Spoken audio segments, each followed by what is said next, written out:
why are people turning to this? Why are people investing their life savings in something that isn't real?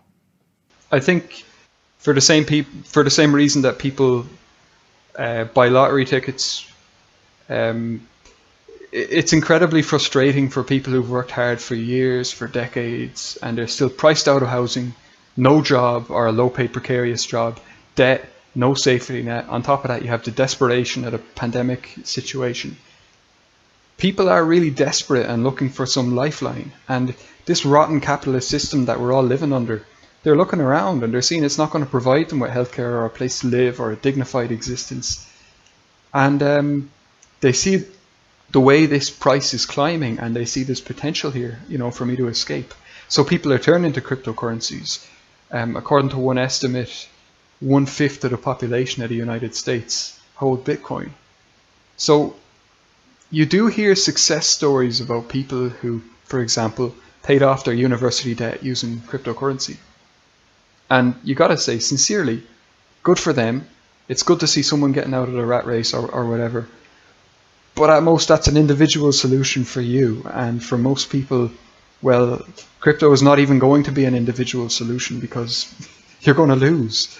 The fantasy of the Bitcoin enthusiasts, of like the hardcore people, is that in a few years' time, when Bitcoin has taken over the world, suckers like me who didn't want to buy Bitcoin in 2020, 2021, we'll all be clamoring to get our hands on it for any price.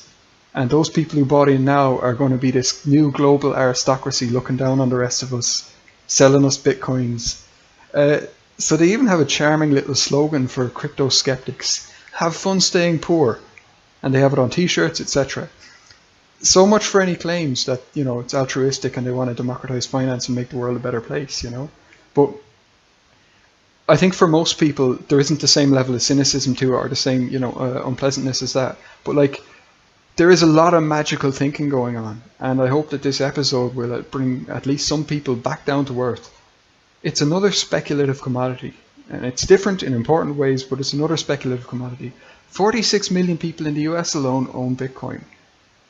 And how the hell is that supposed to make them all rich?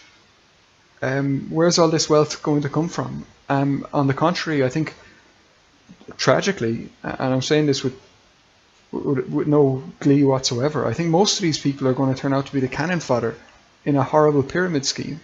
So there's a whole culture, a whole industry of people who have a vested interest in that price going up, and they build themselves as cryptocurrency experts. But, it's snake oil salesman type stuff, and that's where we were talking about where the value comes from. That's it, there's a whole industry hyping this up. Also think, who has more power in this situation? Some corporation or investment fund which has crypto holdings worth billions, or the average worker who's leveraged their life savings to buy a fraction of a Bitcoin, Cryptocurrencies, they don't have the ability to iron out the problems of capitalism. They're a financial and a monetary solution to what is actually a problem of wealth distribution. So on the contrary, they just replicate the inequalities of capitalism in a new arena.